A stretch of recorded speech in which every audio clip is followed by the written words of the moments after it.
जय जय रघुवीर समर्थ। नमस्कार, मी प्रणाली चौहाटे। मी एक कवयित्री आहे, लेखिका आहे, एक शिक्षिका सुद्धा।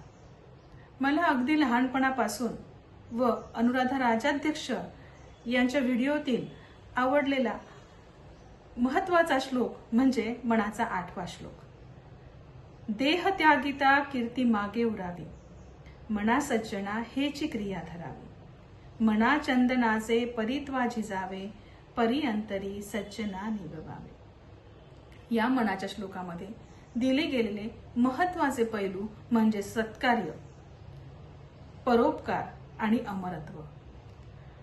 सत्कार्य अर्थात आयुष्य केवळ स्वतःसाठी न जगता समाजाच्या हितासाठी जगावे। परोपकार, चंदनासारखे कष्ट स्वतः सोसून इतरांच्या आयुष्यात सुख आणि शीतलता निर्माण करावी। अमरत्व, शरीर नश्वर आहे, पण चांगली कर्मे आणि विचार माणसाला मात्र मृत्यूनंतरही जिवंत ठेवतात। माणसाचा देह हा नाशिवंत जरी असला तरी त्याने केलेली कर्मे आणि कीर्ती मात्र कायम राहतात। असेच एक उदाहरण मला तुम्हाला द्यावे वाटते। तशी बरीच उदाहरणं आहे। एका उदाहरणाने मी फक्त तुम्हाला सांगते की हे असं असू शकतं। अशी बऱ्याच स्त्रियांनी, बऱ्याच महान मंडळींनी खूप सारी अशी कार्य करून ठेवली आहे की ते जे आज हयात नाही, पण त्यांची कर्म, त्यांची कीर्ती आजही जिवंत आहे।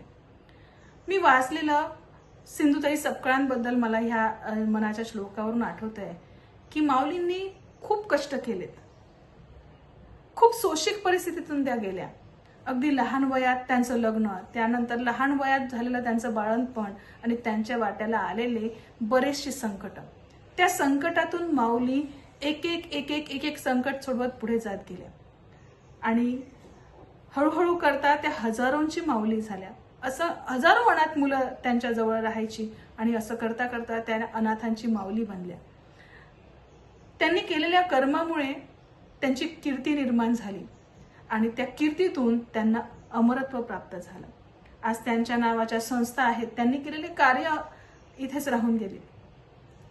त्यामुळे मला असं वाटतं की हे उदाहरण ह्या श्लोकासाठी तंतोतंत जुळून येतं आणि सदैव आपण हीच प्रयत्न करावी की आपल्या हातून घडणारी जी कर्म आहे ती सत्कर्मच असावी आणि लोकांना त्यातून आपल्याला आनंद देता यायला हवा आणि पुढे आपली कीर्ती तर ती राहीलच, कारण केलेल्या कर्मांची पुंजी ही मृत्यूनंतरही राहते।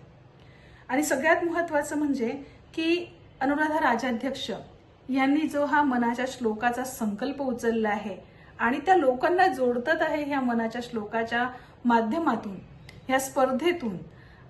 मॅडम, तुम्ही मला ही संधी दिली मनाचा श्लोक सादरीकरणासाठी। मला आज इथे ही संधी जी मिळते ती फक्त तुमच्यामुळे आणि त्याकरिता मी आपली अगदी मनापासून आभारी आहे। धन्यवाद मॅडम।